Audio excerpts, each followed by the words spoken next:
wait for a few latecomers to arrive, and a chance to welcome those who are joining us from different parts of the community around the world on the webcast. So welcome to all of you to a very cold, wet, but typical English London evening.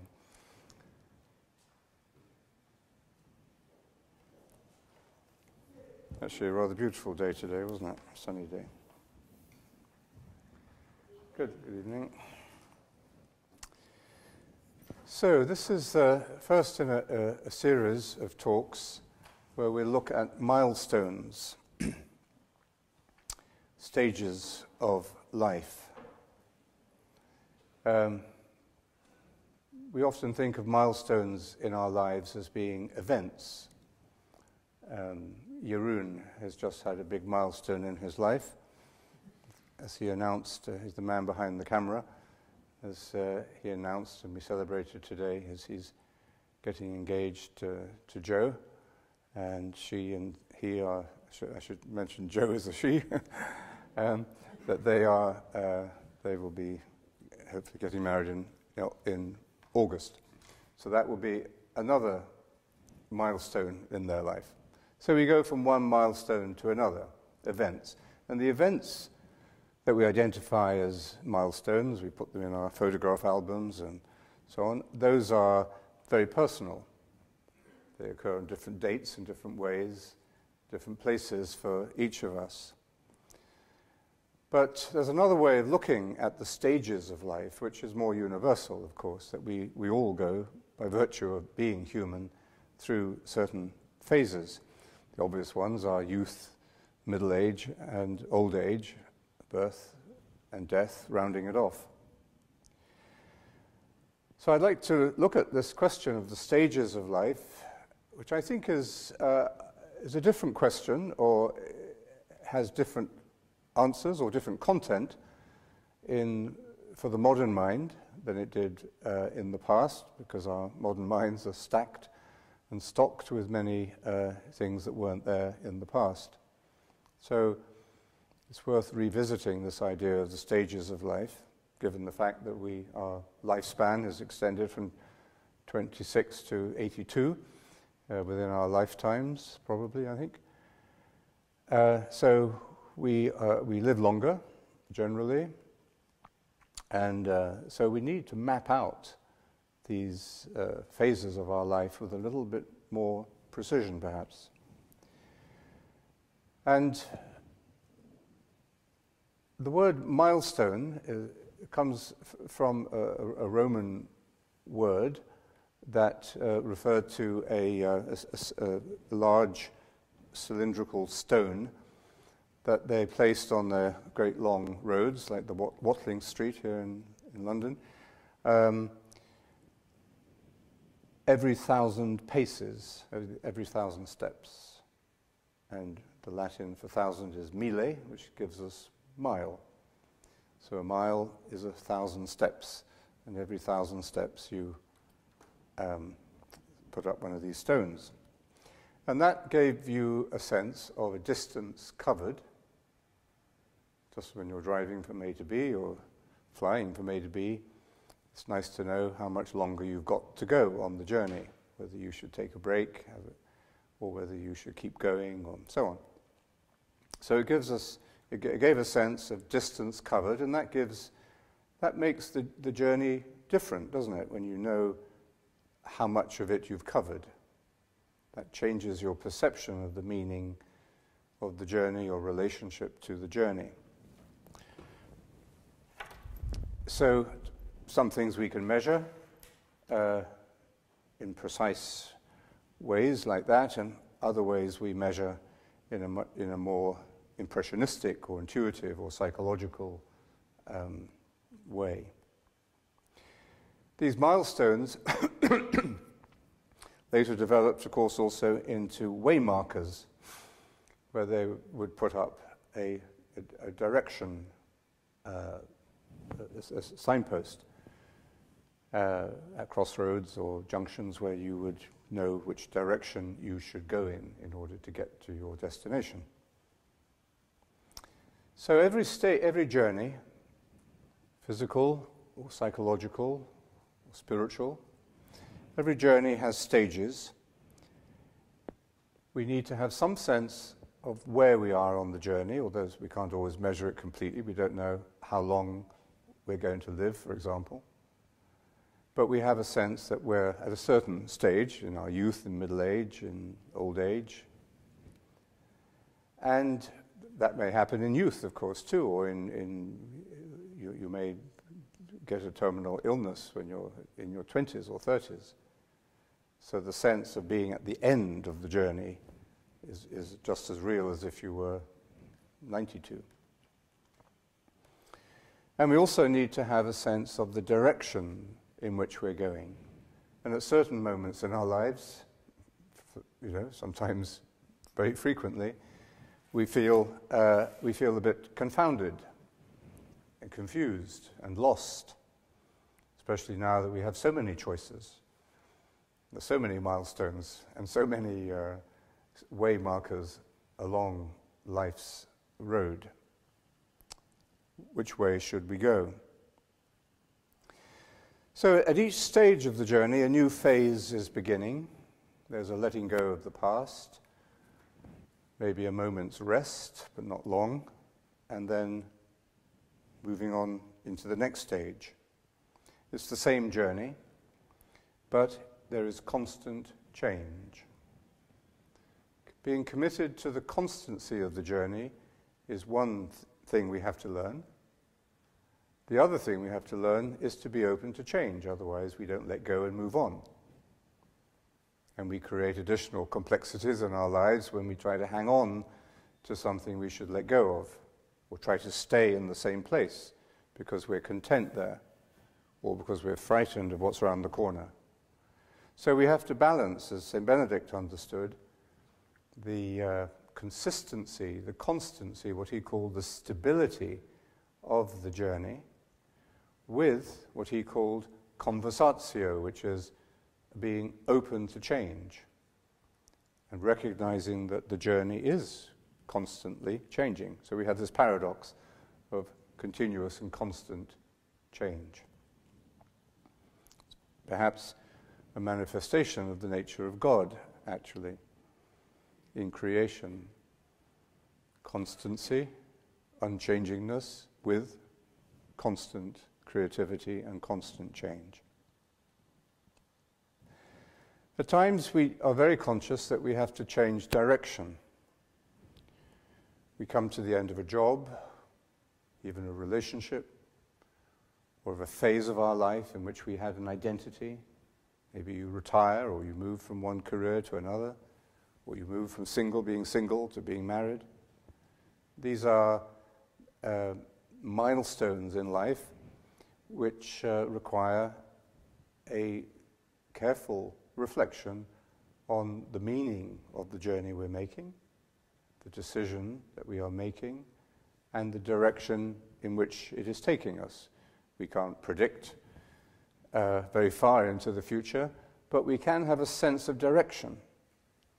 That sense of direction is not reliant upon prediction, but the sense of direction is more to do with our faith, our commitment, our relationship, and our self-giving to the journey of life.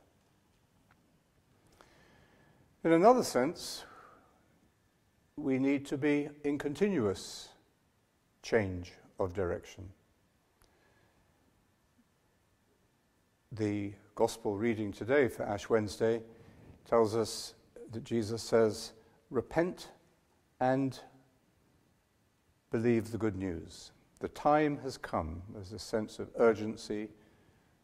Life is following a trajectory of time, chronological time. Time will run out for all of us. Time will end for all of us.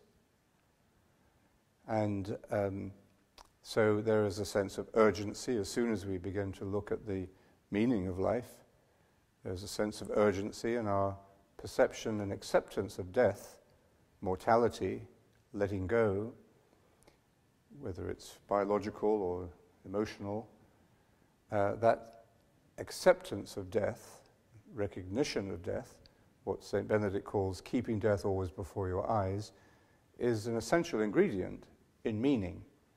If we can't face our mortality, the fact that the journey has an end, we probably aren't going to be in touch with the meaning of our lives.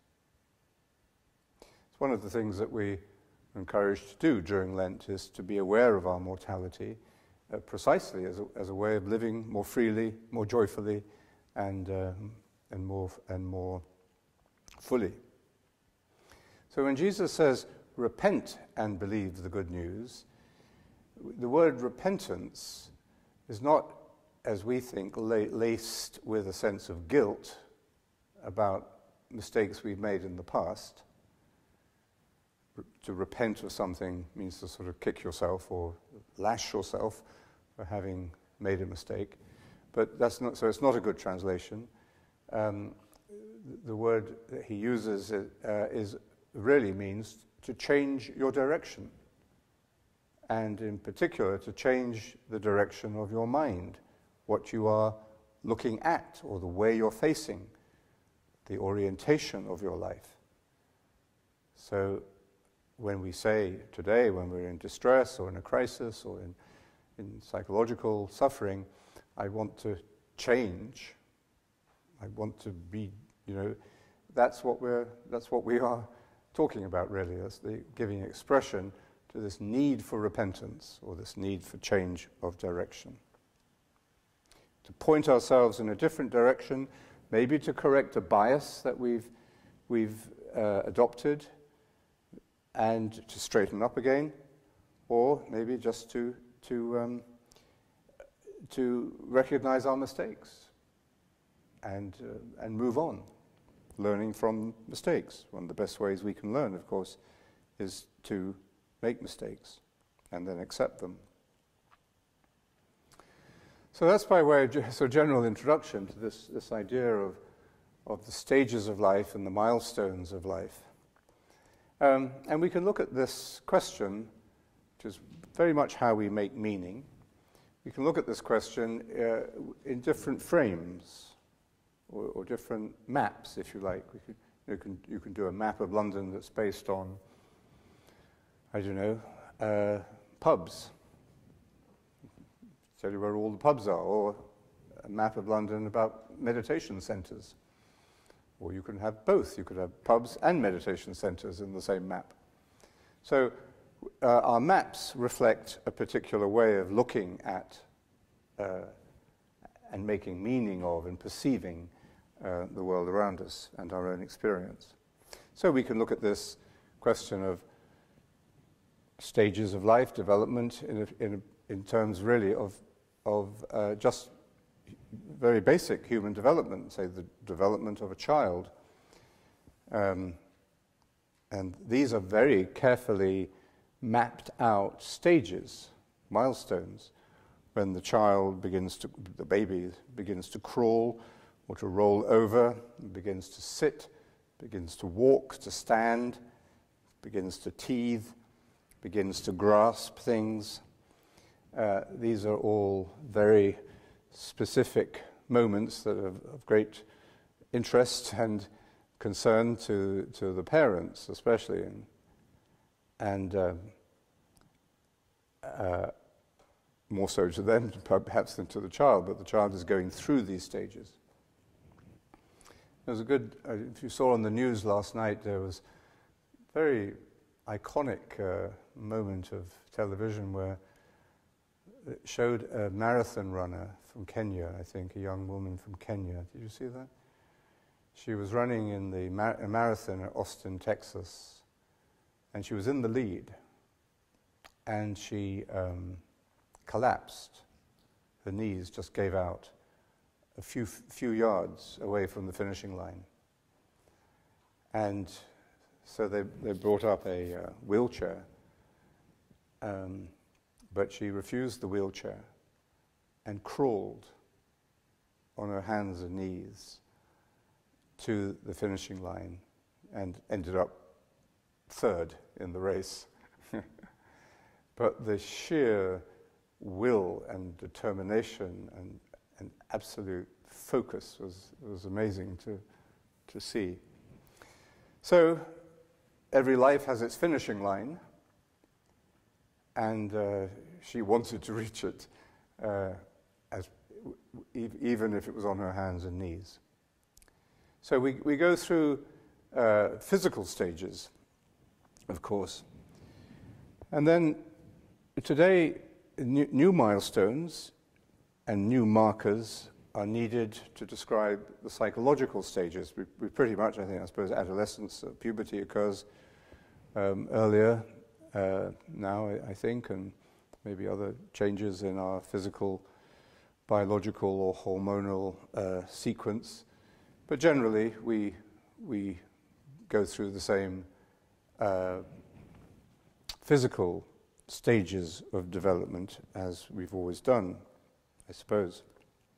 But new milestones are needed to account for the complexities of our psychological environment, the way we develop.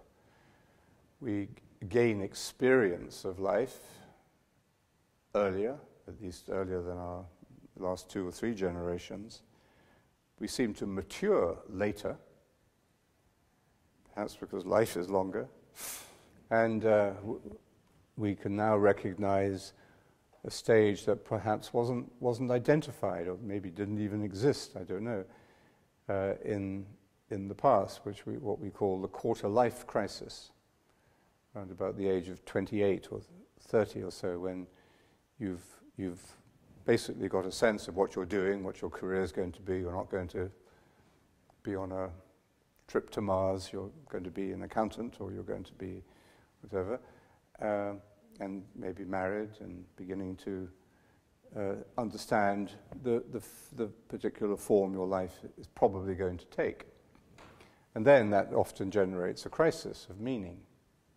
Maybe when you're doing your MBA and you begin to question the meaning, the purpose of what you have signed up for, what you are achieving now. And of course we need more milestones, both physical and psychological, for the last part of life, which has been extended because of medical science, and it's not going to be unusual from now on to meet people who are 100 years old. The Queen is going to have to be writing lots of telegrams to congratulate everyone. Then, of course, there is also a spiritual map. There's psychological development, there's physical development, there's faith development, and spiritual development. All of them are distinct, but they're linked, they overlap, and they're all perhaps driven, at least in our understanding of them, by the perennial and universal questions of meaning. We enter into these milestones because we ask certain questions, or we become aware of certain questions, or certain questions that have been in our mind, but we haven't really listened to them, force themselves upon our attention. Who am I, after all? What on earth am I here for? What should I do next? So those kind of questions at certain milestone moments become pressing and burning questions that identify where we are and where we're going. I'd like to just give you an example of how 3 different ways in which we can identify or question those stages, or understand the stages that we go through. One is by a man called R.W. Fowler, who's has studied faith development, really, in children and adults, and then the other one will be a Buddhist example, and the other one will be a Christian example. Fowler has what he calls 6 stages of faith development. The first is that in infancy, where you don't have to worry about any of these questions at all, because you are totally protected, and you are, if you're fortunate, you're totally protected, and you have an unshakable trust in those who are taking care of you, and you don't need to worry about anything. That's just the the pre-fall, the pre-lapsarian state, and it's an undifferentiated state of consciousness. It's similar in some ways, but also at totally the other end of the spectrum from that state of union, which the mystical writers speak about as the goal of human life. But here we begin in this undifferentiated, euroboric state of union with Mother, with whatever it is that's protecting us. And then, just before you go to school, you begin to waken up to a magical, intuitive world view. I was once in a classroom wearing my white habit, and a little girl was just staring at me in amazement, this apparition that had walked in, and she wouldn't speak to me when I asked her what her name was or anything. And then finally she spoke to me and she said, "Are you an angel?" And a few minutes later we were sitting on the floor together meditating, and I thought, this is what meditation is all about. We're both meditating, and yet she thinks she's sitting next to an angel, and I know I'm sitting next to an angel. So this is the stage at which our imagination, of course, begins to develop fantasy, is fed by the great images and stories. The third level is where we enter into a symbolic community. This is perhaps in early school. We begin to think in terms of the great myths, the stories that give meaning to life. There's a literalness to it. Children at that age want explanations. They see these stories as kind of algebra, and they enter into the symbols of a community, say a worshipping community, for example. Or if it isn't a worshipping community, maybe it's a consumer community, where the symbols are a little more tarnished or a little more branded.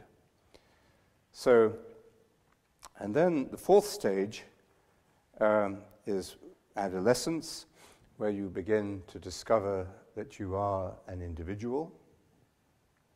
You can also relate this to the story of Genesis, of course, connected to desire, to sexuality, the awakening of many aspects of our capacity for relationship. We begin to reflect upon ourselves. We begin to be very self-conscious. We find ourselves in new situations we weren't in before. We seek them out, but we're frightened of them at the same time. Then the fifth stage is what he calls, and then the next two stages, the 5 and 6, are quite rare. Not that many people develop that far, at least so it is said. In the fifth stage is where we begin to realize that life isn't going to give us answers. It's not going to solve our problems. That most of the time, at the deeper levels of life, we have to just accept the problems and work through them rather than trying to solve them. And we have to face paradoxes, things that we would like to resolve, contradictions, but we can't. We just have to live them and to reflect as well as we can as adults, if we've got to that stage of acceptance, the stage of entering into the mystery, that we enter into in paradox. Paradox is like the portal that takes us into mystery, if we, of course, want and can accept it. And then the final stage in this map is you could call universal faith. And very few people seem to reach this. These are the great figures, of the great heroes, the great witnesses of human achievement, people like Gandhi or Mother Teresa or Dietrich Bonhoeffer, people who have continued their development out of a particular culture or particular, environment, but achieved a universal vision and sense of belonging to the whole mystery. And these are the mystics in action, you could say. People who are living from a mystical experience or vision of the world, but they are very much in the world and living out their calling in it. So here's a way that we can map our development through these stages, and at each of these stages you see that we develop into further capacity for relationship. What takes us through these stages? Are they automatic? Do we have to decide? Do we have to jump? Do we have to just allow ourselves to be carried along? How conscious are we at all that we are moving through these stages? And the question I'll put before we finish is, what is the role of meditation in this journey, in helping us through it? Some people meditate, some people don't. But what is the role of meditation in taking us through those stages? It's interesting to compare that more Western psychological map with a more visual and also more and much more ancient map from Zen Buddhism, which is the famous sequence of ox herding drawings. You probably have seen them, where it's difficult to say exactly what the ox represents, but there's a boy or a seeker and an ox in different combinations in most of the pictures. But it's about mind, what the Buddhists would call mind, consciousness. The first is a picture of just the child seeking the ox in a state of confusion or a feeling of absence, looking for something. I don't know what I'm looking for, but I'm looking for something. And then in the second of these pictures, the child sees some footprints of the ox, some traces. And these perhaps represent the teachings of the different traditions. It's not yet a personal encounter, but we're picking up the trail, a wisdom trail, or the footprints, the vestigia Dei, the footprints of God in our life. And then in the picture, usually they're in a circle, you see the backside of the ox. And this is the first glimpse of what he has been seeking. So this is perhaps a spiritual experience, a turning point in our journey, a sort of an awakening in consciousness, a sense of encounter, a milestone. And then in the next one, there's the catching of the ox. And this is a struggle. This is like Jacob wrestling with the angel. This is struggling with forces within ourselves that we haven't yet understood or certainly haven't mastered. So it's a time of struggle, perhaps similar to the Christian mystical stage or stage of the mystical journey in the Christian tradition of purification, and something we go through when we meditate. The first period, maybe weeks, it could be years, probably years in some ways for all of us, where there is a lot of purification going on. It depends who we are, where we're coming from, what our baggage is, and depends how conscious we have been and how much work we've done beforehand, all of those things. But there's going to be a period of sort of unloading, a period of discharge, a period of integration, and that's going to involve some inner struggle and purification. And in the next picture, there is the taming of the ox. So now you might think the ox is something like the ego almost. It's difficult to say exactly what the ox is. Because now you don't want the aim is not to destroy the ox, you've got to tame it and harmonize with its energy and its strength. It's a strong animal. And if you don't tame it, it will run wild and drag you around against your will. And then the next stage is the riding of the ox. And the boy is now sitting on the ox playing a flute, peaceful, in a state of self-mastery, in a state of poise and balance. So the strength of the mind, or whatever it is, the strength is now, as it were, in harmony with whatever form of consciousness the boy himself represents. So you might think that's the end of the journey. Well, in a way it is, but not quite, because the next stage, the next picture in the sequence, in these ox herding pictures, is blank. It's just a blank circle, nothing in the picture at all. So there's no ox, no self, no ego, no nothing. And what does that represent? Perhaps that inexpressible or indescribable, ineffable state of oneness and unity.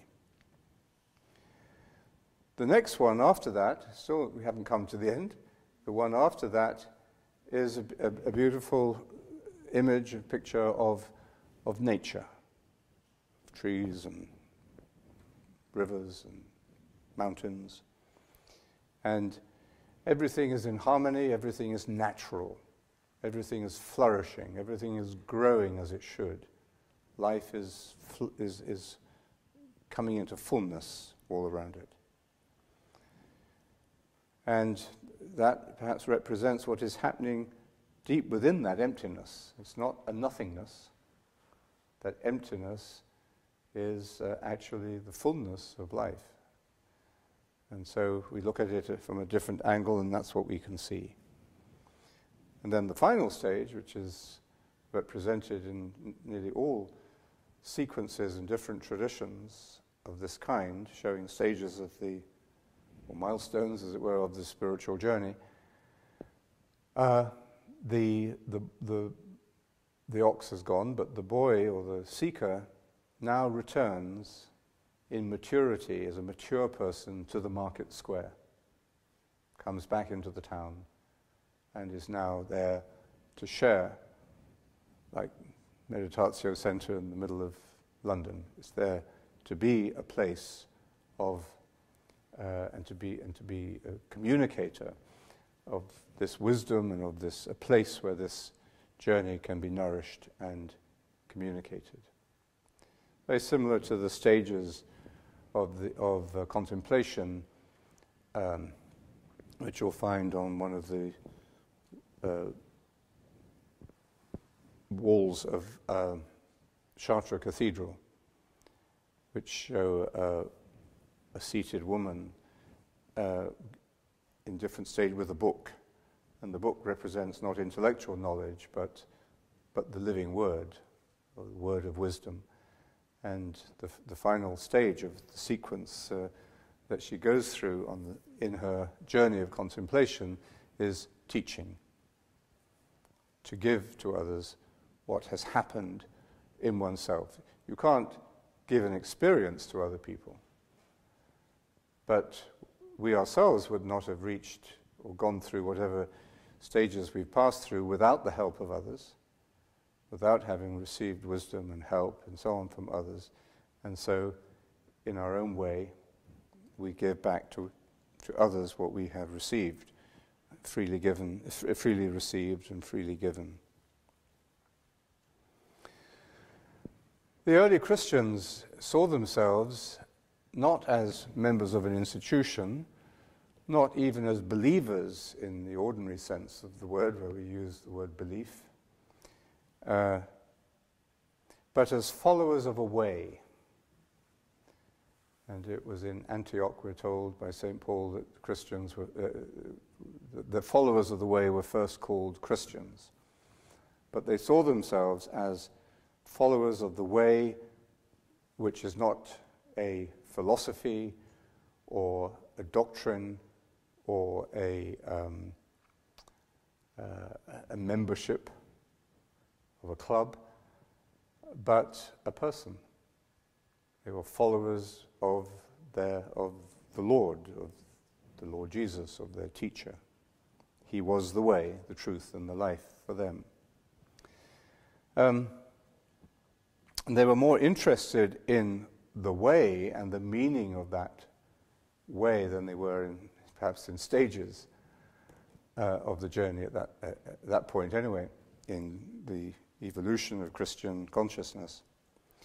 But even in that early stage, in the first letter of John, we have a passage, chapter 2, where, this is the third little map, it's shorter than the other one, of the stages of the way. He addresses at one point children, young men. It's very Middle Eastern, this is very male-centered, of course, but children, young men, and fathers. Now, I think this doesn't only refer to biological stages of life, but to stages of faith, or stages of the way that they are following in relationship. Faith is always about relationship, so their relationship to Jesus. In the first stage, we're told that the children have had and understood forgiveness. They've experienced forgiveness, he says, and accepted forgiveness. And interesting that should be the first stage of what they would have called Christian identity, or being a follower of the way. Not that they had had some enlightenment experience in the ordinary sense of the word, if there is an ordinary sense of the word for that, but that they had simply experienced forgiveness, their image of God having been transformed in the process. No longer thinking of God as a judicial, judgmental figure who is punishing them for their wrongdoing or for their sinfulness, but they've experienced God as forgiveness and in forgiveness. If you haven't got to that point, you haven't got to the first base, it seems. Until then, you're just a catechumen, or you're a neophyte, or you're still in training. The second stage, for the young adults, we would say perhaps, we're told that they have mastered the evil one. Well, again, perhaps this refers to that phase in the ox herding stories, the taming of the ox. Not destroying the ego, but but mastering it, learning to live in harmony with it. And in the third stage, the fathers, as he refers to the mature followers of the way, he describes them as those who have knowledge of the one who is and who has been from the beginning. Knowledge, those who have a knowledge, a gnosis, a spiritual, experiential wisdom of the one who is, of God as being, and knowing that one who is, knowing that that one has always been, has always is, always ising. So those are some ways, and I think we need more than one map to get a picture of the stages, the milestones of life, and then to situate our own experience somewhere in it, or to compare our own sense of the structure and the direction of our lives in the light of these ancient symbols, ancient teachings. So we were looking at the sense of childhood, the beginning of the first milestone.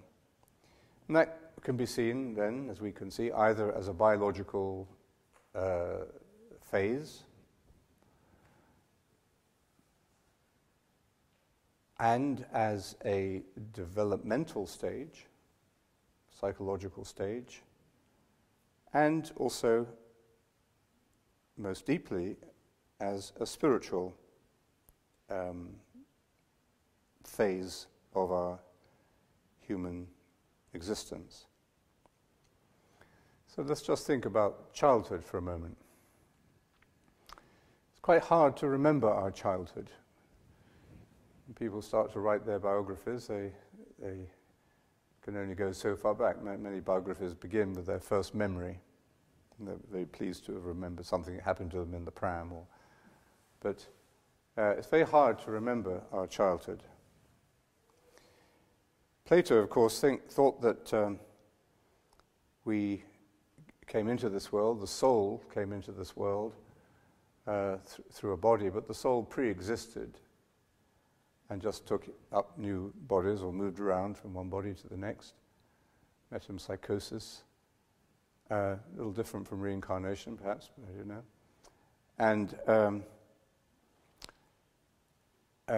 And that there was a forgetting, an amnesia. Childhood is, we forget childhood.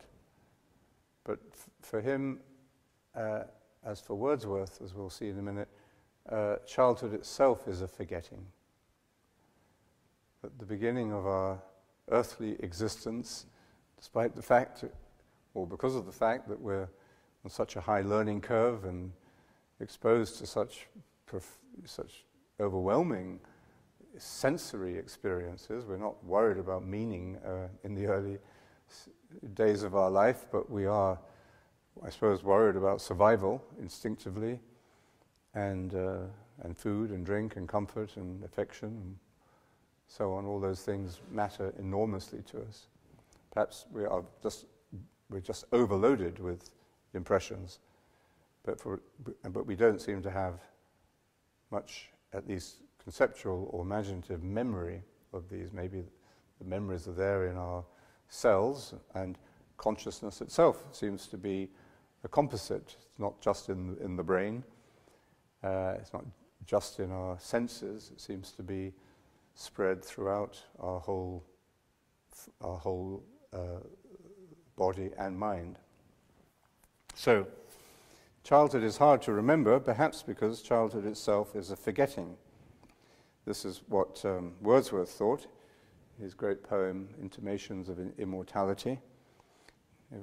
Most English people have remembered this poem, where he describes childhood as the losing of a vision. You've lost something. And the aging is a losing of the sight of the divine.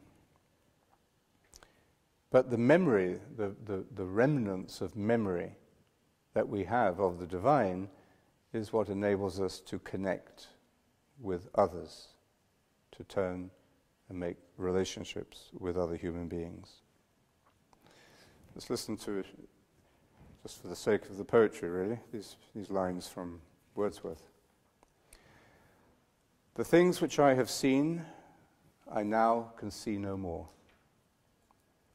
Our birth is but a sleep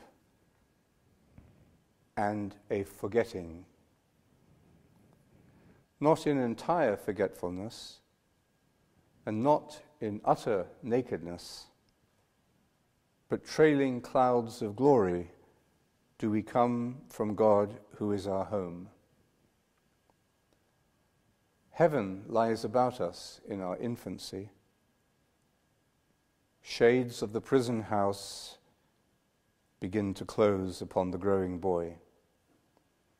But he beholds the light, and whence it flows, he sees it in his joy.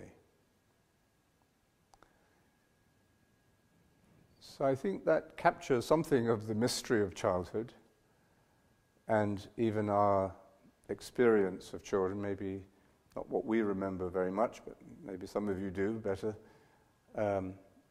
But our experience of children who seem to have a knowledge, a wisdom, a connection, and an intuitive, direct line to something, to reality, to God, better than we do. A clearer connection than we do, a faster connection, a faster broadband link than we do. And I was with some teachers in Canada recently, and one of them was telling me that she was coming out of the class with the children who had just meditated with her. And she was just speaking to this little boy as they came out, and he said to her in a perfectly matter-of-fact voice, yes, it was about meditation. He said, yeah, I met God. She looked at him, and he wasn't trying to say, he wasn't saying anything except what he was saying. He wasn't performing, he wasn't acting, he wasn't playing, he wasn't pleasing. He was just saying, I met God. So, what we can see also from what Wordsworth is describing here, the stages of childhood in which we seem to have this trail coming into this world, trailing clouds of glory, the glory of our radiant consciousness when we're fully open to God, to the divine consciousness, but how the shades of the prison house begin to close upon the growing child as we seem to lose that. Our perceptions form the world and our experience of the world. Our perceptions pile up, our impressions pile up, our education piles them up. We are what we can see. And even though we may describe this at the early stage as a losing of a vision of God that we had, capacity for the vision of God that we had as children, at the other end of the spectrum, we have the assertion that we recover that vision, the same vision, but at a different stage of life. It's another kind of milestone. We do not know what we shall be like, St. John says, but we know we shall be like him because we see him, we will see him as he really is. Very powerful verse. We do not know what we shall be like, but we do know we shall be like him, the one who is the way, because we shall see him as he really is. So the conceptual, the moralistic, institutional images that have been laid over our original vision, our purity of vision, will peel away, and we shall see him as he really is. Enlightenment. You will see what is there. The vision of God. In some ways, this, I think, makes us think of the book of Genesis, the creation and the fall of Adam and Eve, and the great psychological theology of those stories, of that myth. And you remember, Adam and Eve are in the state of bliss, of innocence, and the only thing they're told is don't eat of that tree, which is the tree of the knowledge of good and evil. But the serpent, whatever the serpent represents, the serpent persuades them, or Eve and then Adam, the weaker one, to eat of the fruit. And they eat the fruit of this tree of the knowledge of good and evil. And as soon as they do, their eyes are opened in a way they were not opened before. But they have also lost something. They've lost their innocence. They've lost their sense of harmony with God. They now hide from God, and they cover their nakedness. They're self-conscious. They're worried about what they look like, which they didn't care about before. And then God comes looking for them and finds them and says, "Why are you hiding?" And they say, "We were naked." And he says, "Who told you you were naked? Why have you suddenly grown up? Suddenly become aware of your bodies, what your bodies look like." So, I mean, clearly a lot of developmental psychology in those exchanges.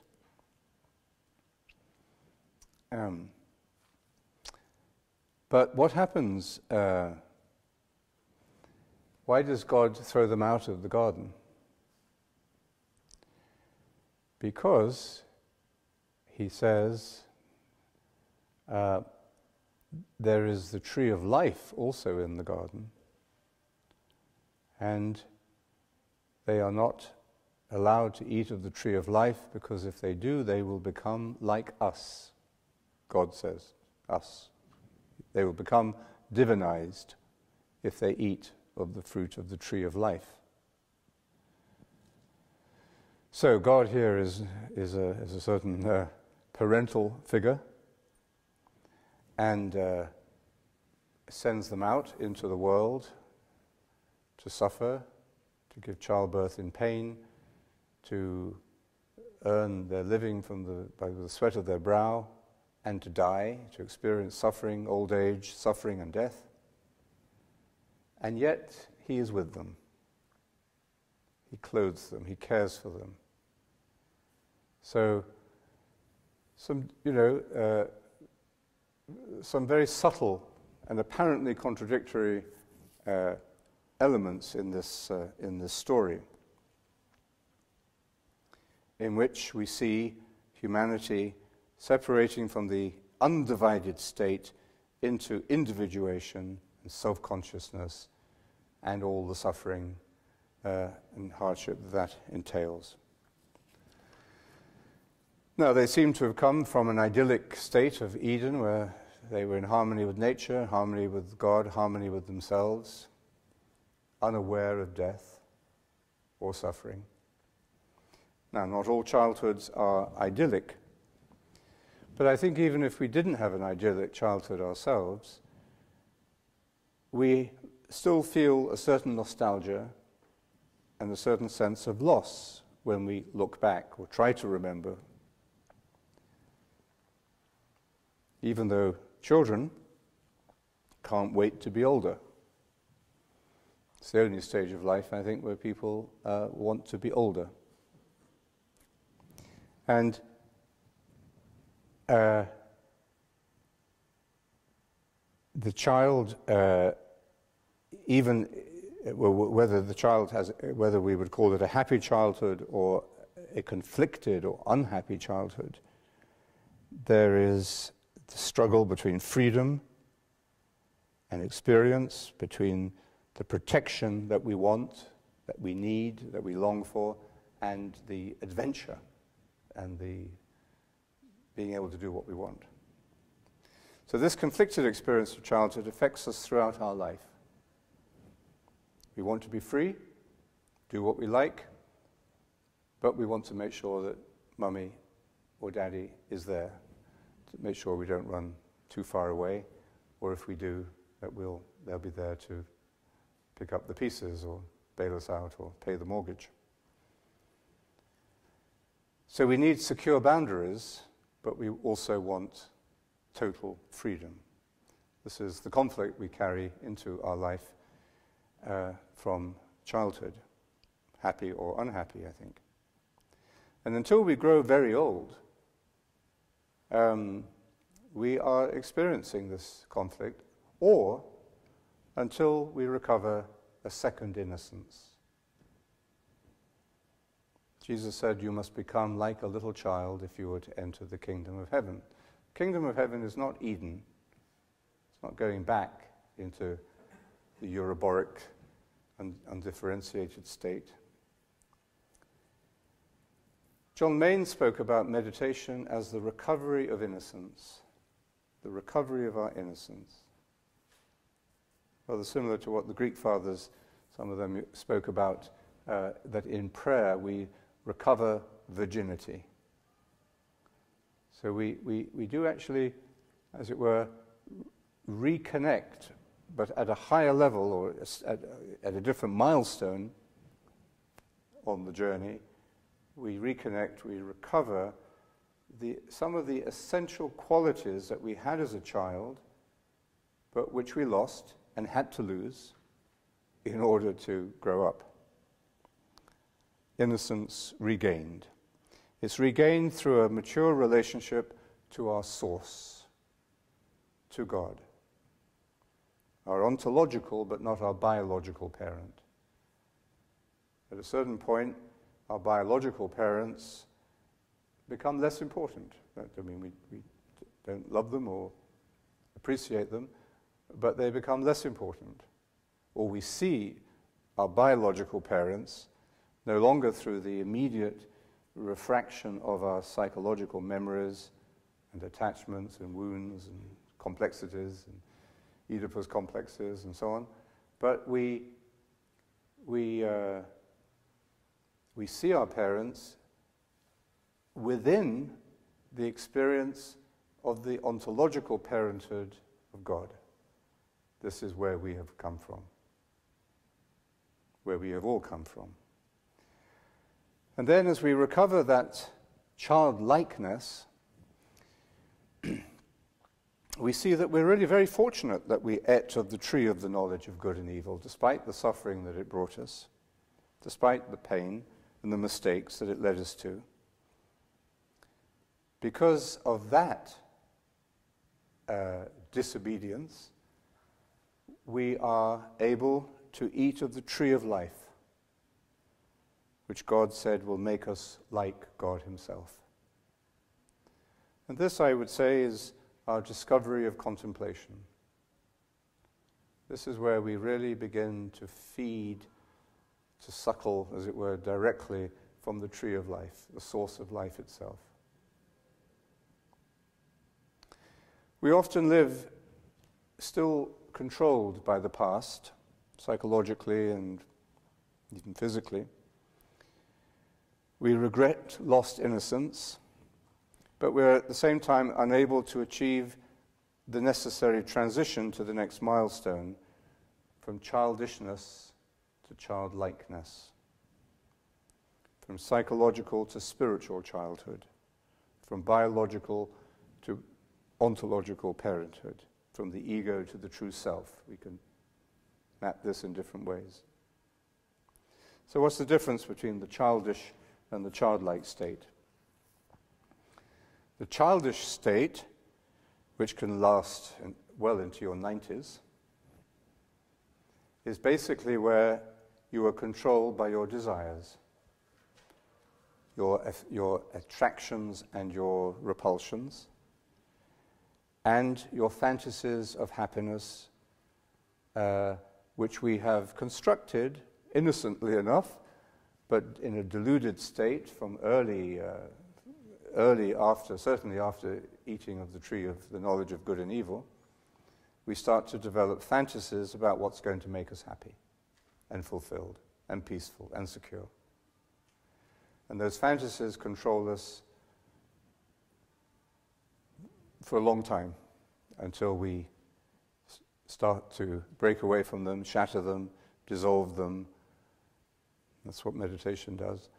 And I think even, well, we'll come back to children and meditation in a minute, but I think even as children, if we learn to meditate, we are, of course, those fantasies, those images may still form, but they will also be being dissolved in the mind of the child so that they don't take such strong grip over our consciousness. So in this childish state, dominated by the ego, we might say, and the fantasies and the delusions of our projects for happiness, we also are controlled by an inability to accept disappointment or suffering. We just can't deal with not getting what we want.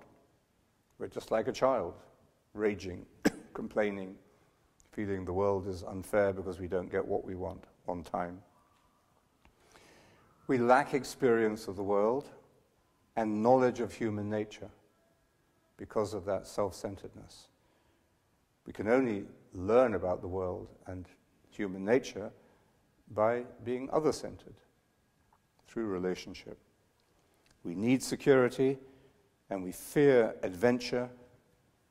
We fear the exploration of the frontiers of life, but at the same time, we want to imagine it, fantasize about it. So we go for substitutes. So all of that is, I think, some of the characteristics of the childish state, what St. Paul would call the old man, the old self, the flesh, the fleshly state. And that has to be let go of, just as a spaceship lets go of the booster rocket that took it up beyond the atmosphere. And then we enter into the childlike state, unless you become like a little child. And the childlike state, which is a state of maturity, of integration, of other-centeredness, of freedom. In this state, we have a wise trust, not a naive. Children have a naive trust of people. And that's why we get hurt, even damaged. But in the childlike state, we have a wise trust. We know people aren't perfect, but we don't hide from them. We don't protect ourselves from them. We can remain simple in the midst of complexity. So we can live busy, complicated lives, and yet we can remain centered in our simplicity. We're free from the past, although we can still remember the fears or the traumas of the past, but we're no longer bound or controlled by them. And above all, we have the gift of compassion. Children can be wise, but I think biologically children can be wise, but not compassionate. Compassion comes with the milestone of childlikeness. So, teaching meditation to children is possible. It promotes the natural process of development, and it builds resistance within them at an early age to the forces, the very powerful forces in our world that lock us into the childish ego state, into our modern consumerism, our modern distraction, our modern addiction. So by teaching meditation to children, we're giving them the means to develop naturally, even though there are these powerful forces pushing them back into their childish ego. Meditation allows the ego to develop naturally and healthily until that moment, milestone happens, where we discover the undifferentiated state again, where we move beyond the ego into the true self. So today I think we can understand the stages of life with more psychological depth and clarity even than in the past. We can also see how we should treat children, much better than we were able to see it in the past. We are more attached and careful and thoughtful about children, perhaps than in the past, where there's partly because there was such... Bach had 20 children, 10 of whom died. That wasn't unusual. So perhaps there was less investment, emotionally and otherwise, in children because they were such fleeting flowers in life. I don't know. But we can certainly understand better in a more nuanced and informed way what childhood really means and what a powerful, at the same time, very vulnerable state it is. We shouldn't underestimate their capacity for contemplation and wisdom, so we should treat them as contemplatives. But we should not overestimate their capacity for relationship or for wisdom or compassion. Our great mistake today is our neglect of the spiritual dimension of childhood and the abuse of childhood that happens in some cases through our education system, and in some cases, and nearly always through our socio-economic consumerist system. What we can now say, looking at these milestones, is that meditation can be practiced at all stages, at every milestone. That the first milestone, we might say, is even this milestone where we begin to meditate, where we see it as a way of faith leading into higher levels of understanding, a way of simplicity, childlikeness, because it is a way of integration and the transcendence of the past, of earlier stages, the integration and the transcendence of the past into the great experience of the one who is and who has always been.